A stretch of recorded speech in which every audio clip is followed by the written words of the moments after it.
il faut une alternative aux engrais, aux pesticides qui coûtent de l'argent et qui ne sont pas efficaces. Ils réalisent que la fertilité des sols, il faut l'améliorer. Ce n'est pas les engrais chimiques qui vont l'améliorer. Et l'agriculteur voit aussi le besoin de diversification des cultures et des revenus.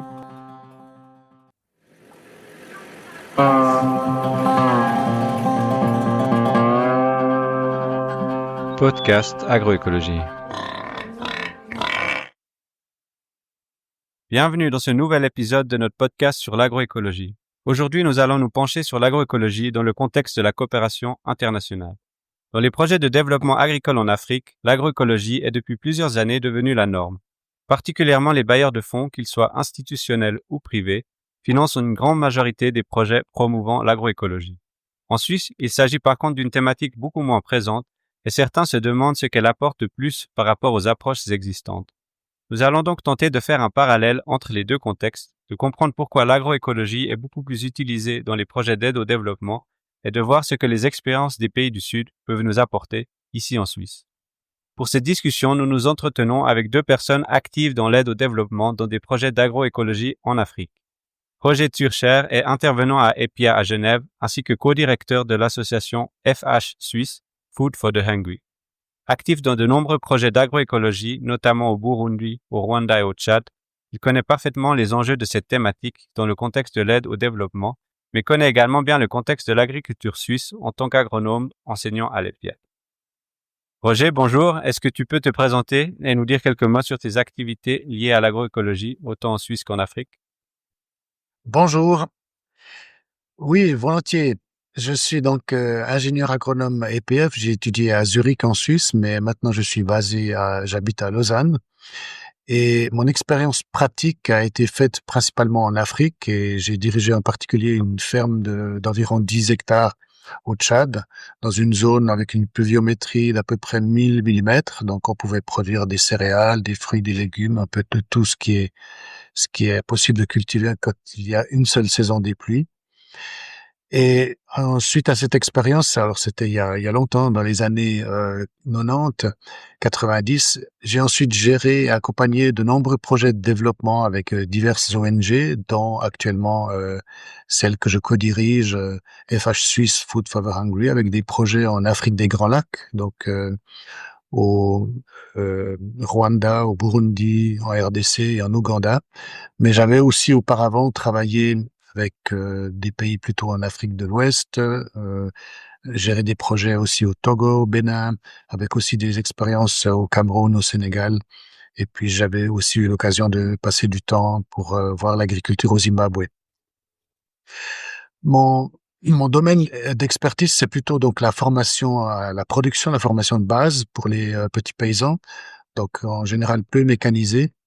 Et nous utilisons souvent une approche avec les différentes ONG avec lesquelles j'ai travaillé, qu'on appelle en cascade, c'est-à-dire avec des paysans qui sont soutenus parce qu'ils passent du temps à former d'autres paysans. C'est des paysans qui sont choisis par leurs pairs, par les personnes de la communauté, comme étant des modèles, comme étant susceptibles de devenir des formateurs. Et puis on fait des champs écoles paysans, comme on appelle ça à la FAO, donc des démonstrations sur place. Il n'y a pas vraiment des cours, mais on soutient ces paysans qui deviennent des formateurs et qui ont des apprenants. Par exemple, 10 apprenants dont ils s'occupent. Et notre approche, justement, de l'agroécologie, c'est de viser une transformation où le paysan est au centre, le paysan, sa famille, sa ferme, son environnement, au centre de cette transformation de l'agroécologie qui concerne pas seulement donc quelque chose qui touche les plantes ou la parcelle, mais qui va au-delà jusqu'à la transformation du système alimentaire dans son ensemble. Et en mettant le paysan au centre, on a cette valeur des personnes qui ont cette approche structurante de la société et qui incarnent cette vision d'une nouvelle relation à la terre et au vivant. Voilà un mot en résumé. Ok, merci beaucoup pour cette présentation. Le deuxième intervenant que nous avons aujourd'hui, c'est Oumar Samake, qui a été pendant plus de 10 ans vice-directeur de la plus grande ONG locale active au Mali, Ahmed. Il a mené de nombreux projets liés à l'agroécologie sur le terrain et il est également membre de 2 coopératives agricoles ayant mis en place des fermes agroécologiques pour la promotion des pratiques agricoles durables au Mali. Salut Oumar, tu nous rejoins depuis Bamako au Mali. Est-ce que tu peux également te présenter et nous dire quelques mots sur tes activités en agroécologie? Merci beaucoup pour avoir donné l'occasion de m'exprimer sur ce sujet qui est une réalité au Mali et dans beaucoup de pays en Afrique. Oumar Samake, je suis économiste de formation à la base, mais aussi avec une spécialisation en politique et pratique du développement sortant de l'IRT de Genève. Et j'ai travaillé pendant plus de 10 ans effectivement pour une des plus grandes ONG au Mali sur ce sujet de l'agroécologie dans plusieurs contextes.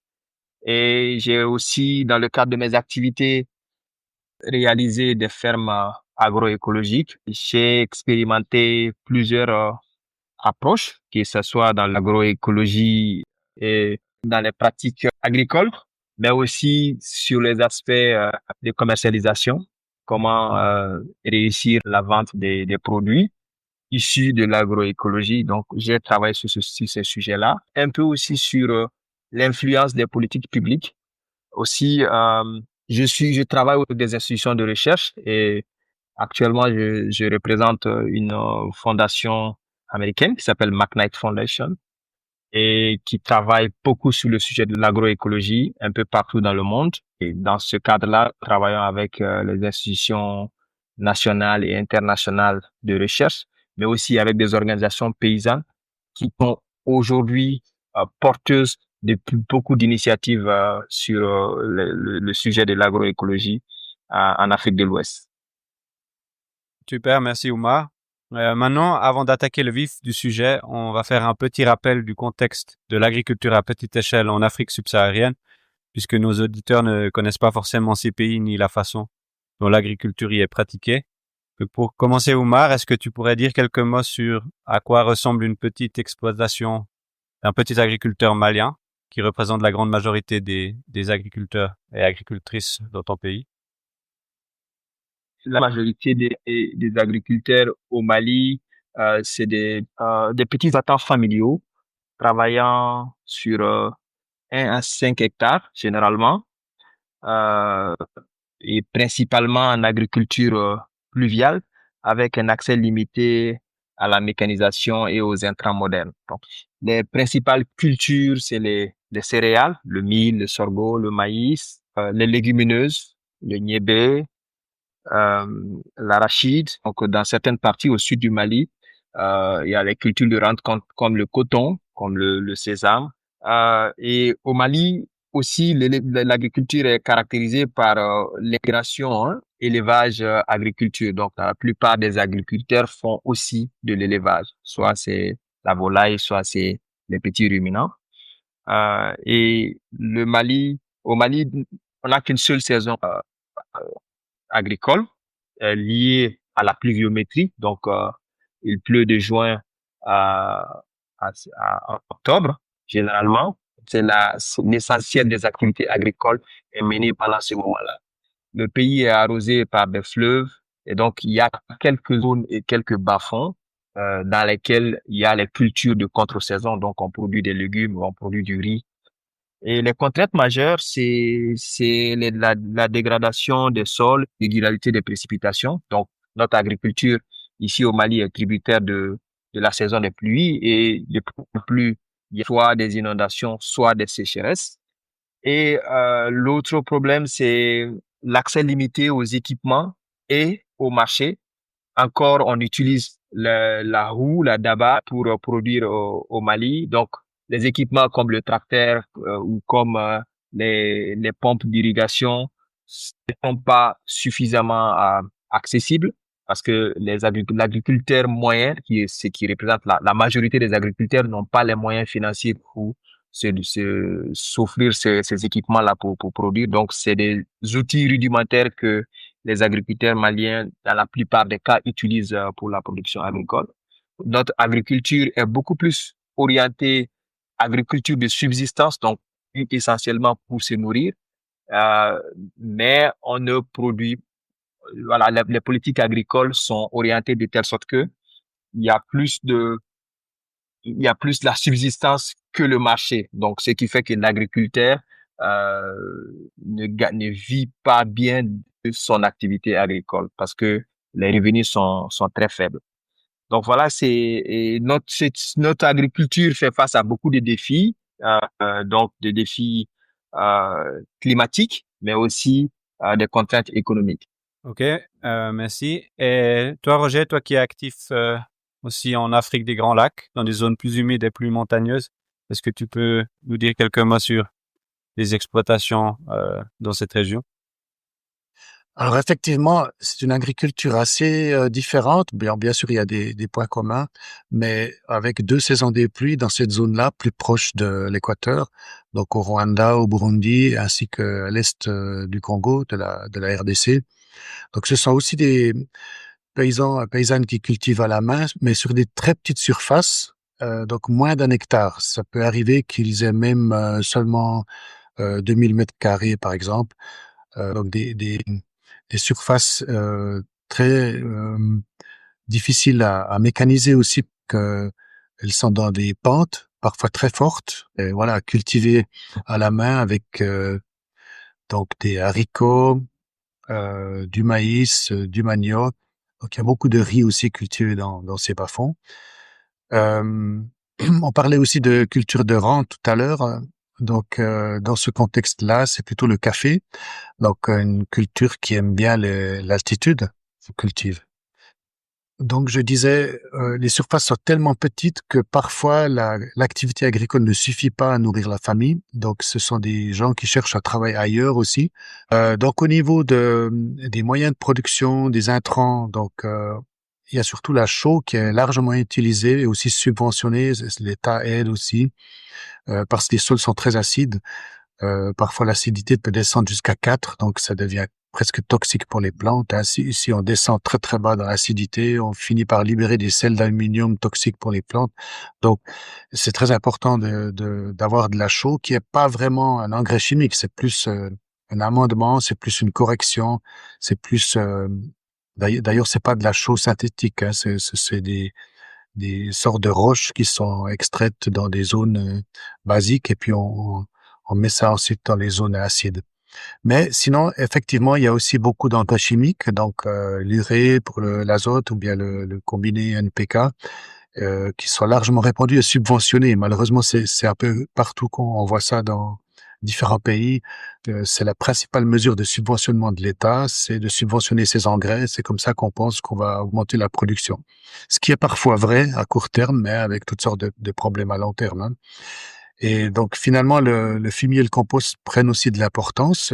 Heureusement, il y a beaucoup de paysans qui en font. Parfois, ils ont relativement peu de possibilités d'avoir du fumier animal parce que c'est très difficile d'avoir des animaux.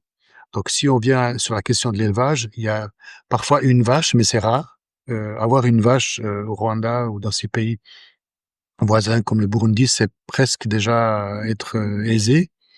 Donc, c'est pas courant.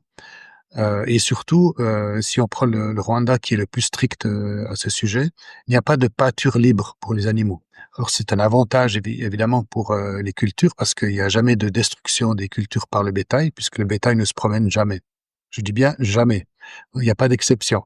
Donc une vache est toujours soit à l'intérieur et on lui amène l'herbe à l'intérieur dans une espèce d'enclos mais proche de la maison où ça fait presque partie de la maison dans la cour intérieure des différentes chambres qui forment une cour intérieure. Et la vache se trouve là et elle sort très rarement, parfois aussi pour aller boire ou comme ça, mais il n'y a pas de pâture en liberté. Et les chèvres sont un peu plus à l'extérieur, mais attachées.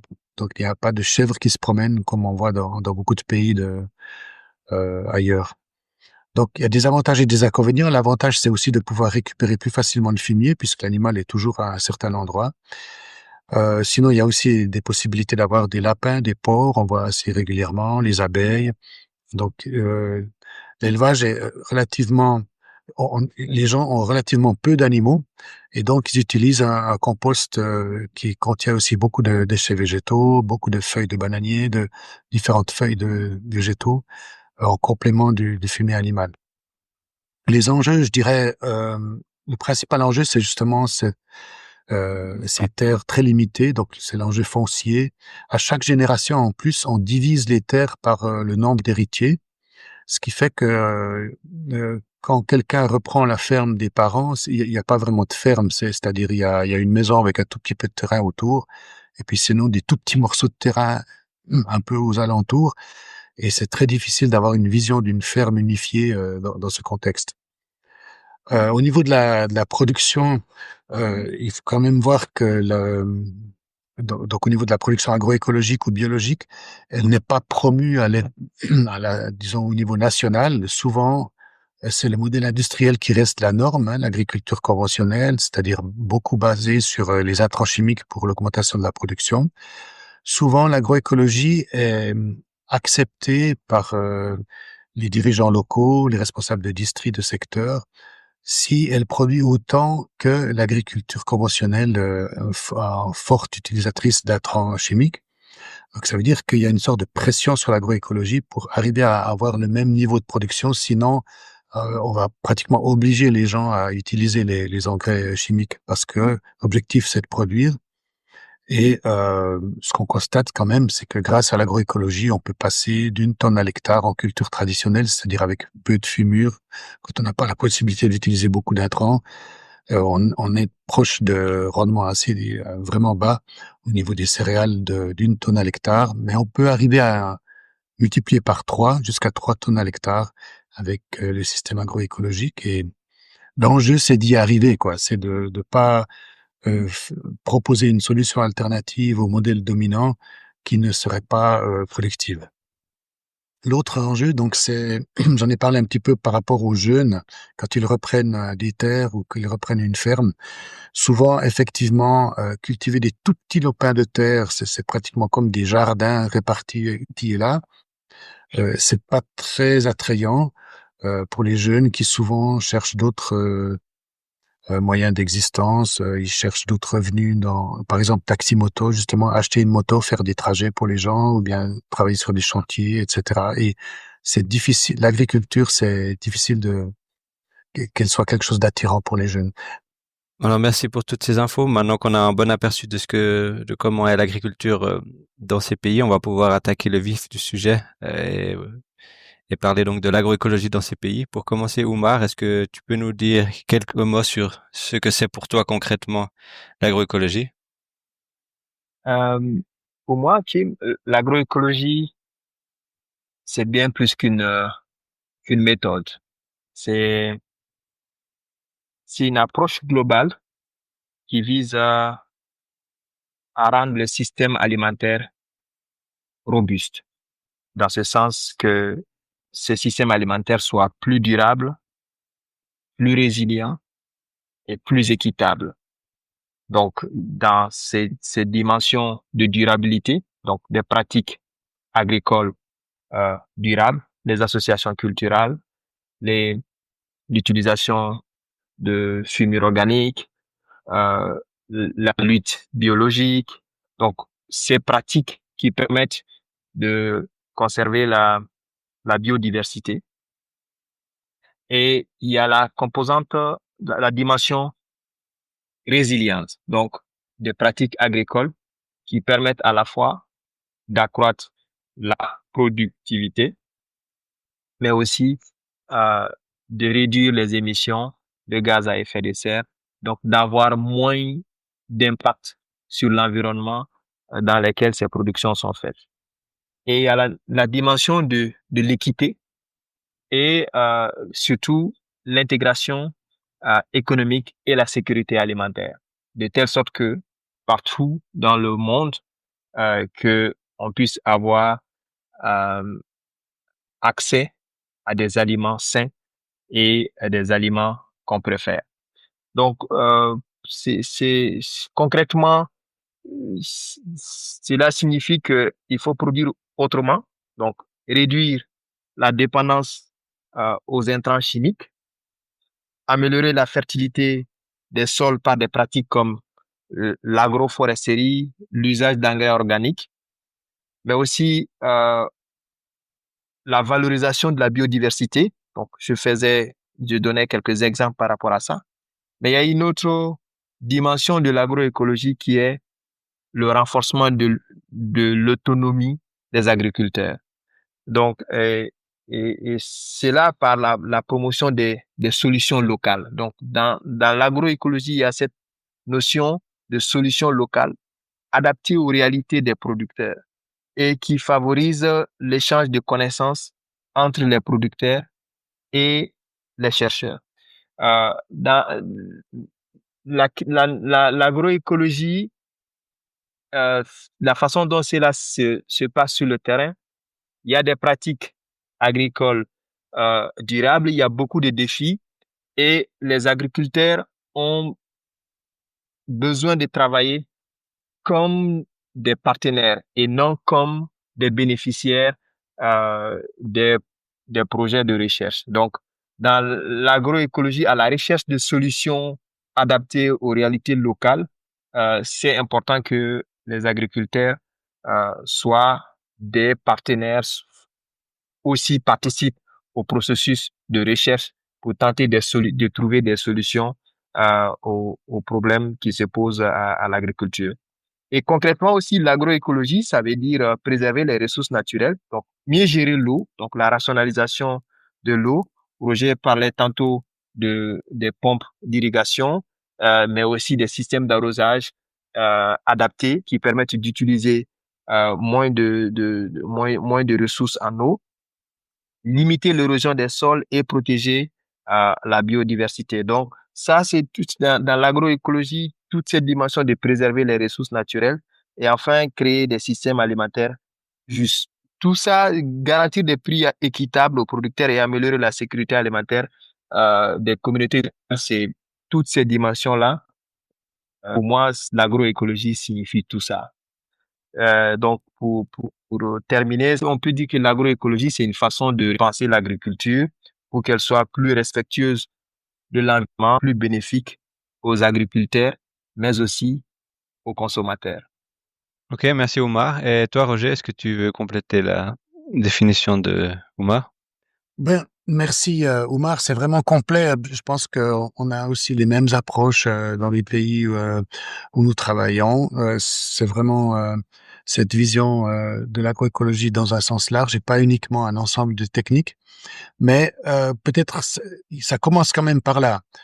Parfois, on parle aussi d'agroécologie avec des grands concepts et puis la base n'est pas là.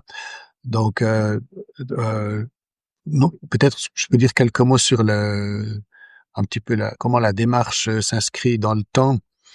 Au début, donc, on commence par substituer les intrants chimiques de synthèse par des alternatives organiques, hein, en particulier le compost, qui n'est pas donc simplement des excréments de bovins séchés, mais qui est un mélange de déchets végétaux avec du fumier animal. En général, on utilise la formule 40-40-20, hein, 40% de déchets verts, plutôt coupés jaunes, 40% de déchets bruns et puis 20% de déchets animaux. Et c'est ça qui permet de susciter l'enthousiasme au début pour l'agroécologie, parce qu'au début, les gens sont parfois un peu sceptiques sur le fait d'abandonner les produits chimiques de synthèse. Mais quand ils voient que l'augmentation de la production est là, alors ça permet de susciter l'enthousiasme pour rajouter d'autres éléments de transformation de leur pratique et ensuite de la ferme dans l'ensemble de tout ce qui se passe au niveau de la production agricole et aussi de la gestion de l'espace. On essaie d'associer ça avec une gestion rigoureuse des travaux des champs. Euh, Parfois, l'avantage de la mécanisation, c'est pas seulement de pouvoir faire plus en moins de temps, mais c'est aussi la précision, hein. Par exemple, si vous réglez la profondeur du semis sur un certain nombre de centimètres et que vous passez avec votre semoir, eh ben, ça va vraiment, les graines seront vraiment toutes à la bonne profondeur. Alors que parfois, en faisant à la main, ça peut être moins vigoureux. Donc, il y a aussi, même si on travaille sur des petites surfaces, justement, on peut avoir ce côté rigoureux de respecter les écartements, etc. Surtout quand on associe les plantes, il faut bien étudier qu'est-ce qui est favorable. Évidemment que si on a deux lignes de céréales, mais qu'on va les intercaler en agroécologie avec une légumineuse, un niébé, un haricot, un desmodium, etc., ou même l'arachide, eh ben, ça va changer les écartements de la ligne de céréales, etc. Donc, réfléchir à toutes ces questions et trouver l'optimum, comment la parcelle peut être au mieux gérée avec cette nouvelle vision, aussi en intégrant les arbres, hein. Avec l'agroforesterie, ça va aussi changer la façon d'agencer les plantes dans l'espace et même dans le temps, si on a différentes rotations de culture, parfois même dans la même année. Et donc, cette base-là, parfois, elle n'est pas suffisamment précise et bien intégrée avant de passer à l'étape suivante. Mais bien sûr, après cette phase qui concerne la parcelle, les plantes et la ferme, on va donc passer aux étapes suivantes. Moi, je me base pas mal et dans notre association et les différents groupes avec lesquels je travaille, on a cette vision qui est basée un peu sur ce que la FAO a repris des travaux de Steven Glisman, les 5 niveaux de transformation donc du système alimentaire. Au début, donc il s'agit d'optimiser l'utilisation des intrants. Alors ça, c'est pas encore vraiment l'agroécologie, mais le deuxième niveau où on substitue les intrants chimiques par des alternatives organiques, ça c'est le début. Et après le troisième niveau, c'est justement d'appliquer tout cela à un niveau de l'agrosystème, pas seulement les plantes et les parcelles, mais d'avoir une vision globale de sa ferme. Et puis après, le quatrième niveau, c'est de travailler au niveau de la vente. On valorise beaucoup la vente directe, on en a parlé dans l'agroécologie. Donc aussi de renouer le lien entre le producteur, les consommateurs, la société, et puis justement le cinquième niveau qui est la transformation de l'ensemble du système alimentaire, aussi avec les relations internationales, aussi la protection du marché intérieur. Ça concerne après des choses qui vont jusqu'au commerce international. Et dans ce cadre-là, donc, il est important on peut parler des niveaux en même temps, mais en même temps, il y a une sorte de gradation où il faut quand même partir de la base pour construire quelque chose de solide et une agroécologie qui soit aussi euh, qui produise du succès pour le paysan et qui soit crédible aussi pour les intervenants dans les politiques publiques et qui permettent vraiment de faire une différence. Et effectivement, cette agroécologie-là, elle va avoir ensuite tous ces effets bénéfiques qui sont justement le contraire des externalités négatives qu'on constate aujourd'hui avec l'agriculture conventionnelle ou industrielle. Mais Oumar a déjà très bien expliqué tout ça. Mais est-ce que vous pensez qu'il y a une différence entre cette vision de l'agroécologie que vous présentez? Est-ce que les agriculteurs touchés eux-mêmes par ces projets en agroécologie se font de l'agroécologie? Bon, en tout cas pour les paysans avec qui j'ai travaillé, c'est vrai que ce qui les intéresse le plus, parce que souvent ils vivent dans des conditions difficiles, ils n'ont pas forcément suffisamment de récoltes, ils ont ce qu'on appelle des périodes de soudure où la nouvelle récolte n'est pas encore disponible et les stocks de la saison précédente sont déjà épuisés. Donc ils vivent parfois dans des conditions extrêmement difficiles. On sait aussi que parmi les gens qui souffrent le plus de la faim, la majorité, des centaines de millions, eh ben, ce sont des petits paysans. Donc, ils vivent dans des conditions tellement difficiles que c'est parfois pas évident pour eux de penser à tout à la fois, de penser à la biodiversité, de penser au climat. Eux, ils sont plus concernés par leur vie quotidienne. Et donc, c'est vrai que pour eux, c'est surtout les techniques qu'ils retiennent. L'agroécologie, c'est principalement l'agriculture de conservation, donc la couverture permanente des sols, le travail du sol minimum, euh, le, l'association, les rotations des cultures, mais aussi toute cette question de l'agriculture biologique, donc principalement centrée sur la substitution des produits chimiques par des alternatives organiques. Et puis l'agroforesterie. C'est ces bases-là qui sont, à mon avis, les principalement citées par les paysans quand on leur pose la question. Et Oumar, est-ce que tu partages euh, cette analyse au Mali? Ça, ce point de vue hein, que Roger mentionne, ce que je peux ajouter, c'est que oui, il existe souvent quand même une différence de perception entre la vision institutionnelle de l'agroécologie et celle des agriculteurs qui la pratiquent tous les jours. Euh, L'agroécologie est perçue comme une approche systémique, euh, combinant science, pratique et mouvement. selon la vision portée par les acteurs de développement, les acteurs de la recherche. Et dans cela, l'agroécologie met plus l'accent sur la réduction des intrants chimiques, l'autonomie des agriculteurs par l'utilisation des ressources locales, la résilience climatique, donc encore le changement climatique qui est un peu au cœur de cette vision-là, et une transition agroécologique globale, ce qui veut dire tout ce qui touche aux politiques publiques et au circuit économique. Maintenant, la perception des agriculteurs sur le terrain, euh, quelque part, rejoint cette vision portée par les acteurs de développement. Mais pour la plupart des agriculteurs, c'est une question de survie, hein. Comme l'a dit Roger, l'agriculteur, il observe. Si je prends l'exemple au Mali, les rendements de coton baissent d'année en année. Et le coton, on ne mange pas. Et donc, l'agriculteur, à un moment, se pose question. Il se dit que on est en train d'aller au mur et que le changement de paradigme s'impose. Parce que moi, quand j'ai fait des études dans certaines zones, l'évolution démographique est exponentielle. Sur les 10 dernières années, dans certaines localités, il y a eu plus de 20 à 25% d'augmentation de la population. Et en même temps, les rendements des cultures, des principales cultures, sont en train de baisser d'année en année. Et on est en train de détruire de plus en plus les forêts pour faire de nouveaux champs, parce que si le rendement n'est pas bon, il faut faire l'agriculture extensive, donc il faut plus de superficie. Donc, ce qui veut dire qu'il faut couper des arbres, il faut détruire les forêts. Et à un moment, sans même qu'on ne vienne à l'agriculteur lui-même à réaliser que son environnement a changé, il n'a pas une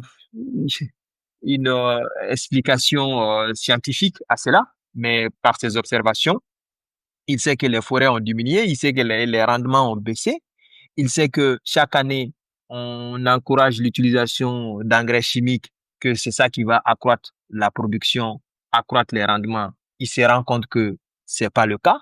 Chaque année, on met plus d'engrais, mais les rendements ne bougent pas du tout, que ce soit pour le coton, que ce soit pour les céréales. Donc, à un moment, l'agriculteur se pose des questions et se dit il réalise qu'il est en train d'aller au mur. Et donc, les producteurs qui sont versés dans l'agroécologie sont venus par ce besoin de faire autrement l'agriculture, parce que la méthode conventionnelle est véritablement en train de montrer ses limites. Donc, l'agriculteur est là pour cela, en fait. Donc, c'est une question de survie et d'adaptation.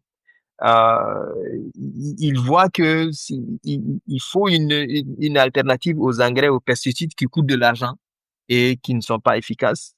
Il réalise que la fertilité des sols, il faut l'améliorer. C'est pas les engrais chimiques qui vont l'améliorer, c'est plus l'utilisation d'engrais organiques qui vont leur permettre d'améliorer la fertilité des sols. Et l'agriculteur voit aussi le besoin de diversification des cultures et des revenus. Et donc, c'est par ces besoins-là que l'agriculteur est là, hein. Et aussi, l'agroécologie est perçue aussi comme un retour aux pratiques, de telle sorte que l'agriculteur se dit que, mais avant tout ça, moi, je produisais et je vivais bien du temps de nos grands-parents ou du temps de nos parents, de nos pères. C'était pas comme ça. Et donc, on voit aujourd'hui, le producteur sur le terrain aujourd'hui voit aujourd'hui l'agroécologie comme un moyen pour faire un retour aux pratiques ancestrales, mais en les modernisant. Parce que quand on vient avec les biopesticides, quand on vient avec la fertilisation des champs par les fumures organiques, etc., c'est aussi, hein, ou quand on vient par l'utilisation, on fait la promotion de l'utilisation des semences paysannes. Mais l'agriculteur dit que oui, on avait des semences qui étaient très bonnes et qui donnaient mieux que des semences qu'on nous a apportées aujourd'hui. On est obligé de dire aussi que un certain nombre de producteurs, l'agroécologie est un modèle avec beaucoup de risques. On voit beaucoup d'agriculteurs, par exemple, qui sont dans le maraîchage, qui, en essayant d'utiliser les biopesticides ou les biofertilisants, des fois, ça ne résout pas le problème.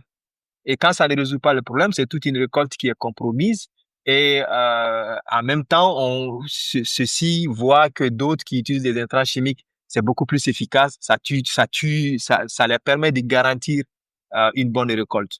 Donc là, il y a quand même sur le terrain beaucoup d'agriculteurs qui, en fait, aujourd'hui, ce que je veux dire, il y a des problèmes qui ne sont pas encore résolus, ou en tout cas les solutions ne sont pas disponibles dans les pratiques d'agroécologie, qui fait que un certain nombre d'agriculteurs n'est pas convaincu que c'est la voie à suivre. Donc ça, ces acteurs-là aussi, on les rencontre sur le terrain.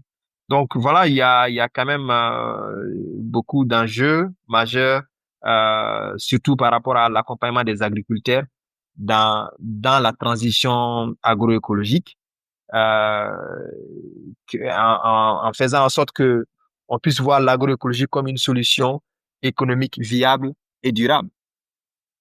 Ok. Maintenant, je voulais faire un petit parallèle avec une petite comparaison avec l'agriculture biologique, comme on la connaît plutôt en Suisse. Donc, pour donner un peu de contexte, cette agriculture biologique, comme on la connaît en Suisse, est très peu développée ou existe pas vraiment. Surtout, comme grande différence, il y a rarement d'intrants alternatifs biologiques qui sont disponibles. Il y a rarement de labellisation de l'agriculture biologique et souvent peu de débouchés pour les produits biologiques.